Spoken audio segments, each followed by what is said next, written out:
Salam jumpa lagi dengan saya, Pater Domi Kevi SVD, dalam ruangan Our Daily Bread, refleksi Sabda Allah berdasarkan kalender liturgi Gereja Katolik, Minggu Biasa ke-12, tanggal 21 Juni tahun 2020. Tempat paling aman di dunia. Saudara-saudariku yang terkasih, tempat yang paling nyaman bagi hidup seorang manusia adalah ketika ia masih berada dalam rahim ibunya. Di sana tidak ada kebencian, tak ada iri hati, tak ada dendam dan berbagai macam kejahatan. Itulah alasannya mengapa seorang bayi menangis ketika ia untuk pertama kalinya terlahir ke atas dunia ini. Ia menangis karena memasuki suatu dunia yang asing. Bisa jadi sebuah pertanda bahwa ia akan menghadapi kehidupan di dunia yang penuh dengan kekerasan dan kejahatan. Saudara-saudariku yang terkasih, dunia yang asing karena penuh kejahatan itulah realitas yang digambarkan oleh sabda Tuhan pada hari ini.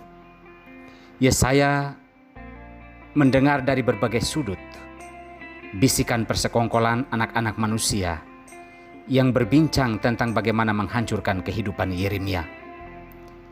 Yeremia tidak mendengar bisikan orang yang sedang berdoa atau sedang menasehati sesamanya. Ia juga tidak mendengar orang-orang yang berbicara tentang pekerjaan dan karya yang baik. Ia hanya mendengar bisikan-bisikan maut. Inilah gambaran kenyataan dunia kita dari zaman para nabi hingga saat ini. Tak terkira banyak tetesan air mata ketakutan, ketidakadilan, tertekan yang dihadapi oleh sekian banyak orang oleh kenyataan hidup yang mencengangkan ini.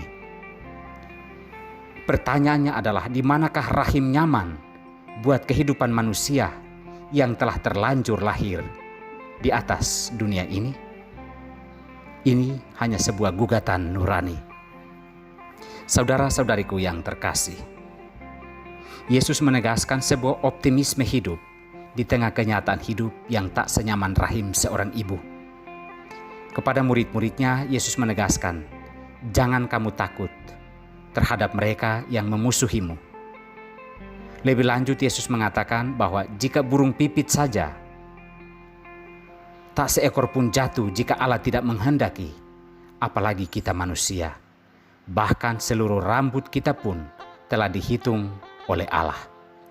Yesus mau menegaskan betapa Allah sangat menjamin kehidupan kita.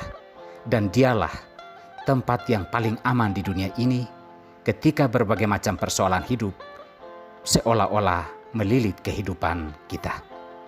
Maka jika kita harus takut menghadapi kenyataan di dunia ini, Yesus mengatakan, takutlah kepada Allah yang berkuasa membinasakan baik jiwa maupun badan.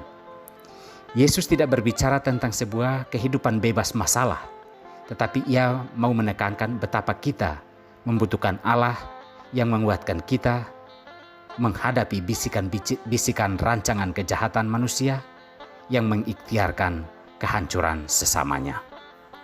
Saudara-saudariku yang terkasih, jika kita sedang mencari sebuah tempat yang nyaman di atas muka bumi ini, senyaman kandungan ibu, carilah hanya kepada Allah yang telah menenun hidup kita secara ajaib dan memperkenankan kita ada di dunia ini. Yeremia ketika menghadapi rancangan-rancangan kejahatan orang lain, ia menyerahkan semua perkara itu hanya kepada Allah. Dialah yang berkuasa menguatkan dan membebaskan kita dari berbagai belenggu kehidupan.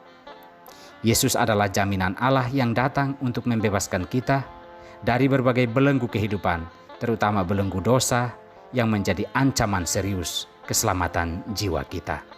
Kita perlu takut, tetapi takutlah kepada Allah yang berusaha untuk menyelamatkan kita dari berbagai macam persoalan hidup. Kejahatan akan berkurang jika kita semua mengurangi bisikan rancangan kejahatan terhadap sesama manusia dan alam ciptaan. marilah kita semua masing-masing memperbaiki hidup kita. Tuhan memberkati kita semua.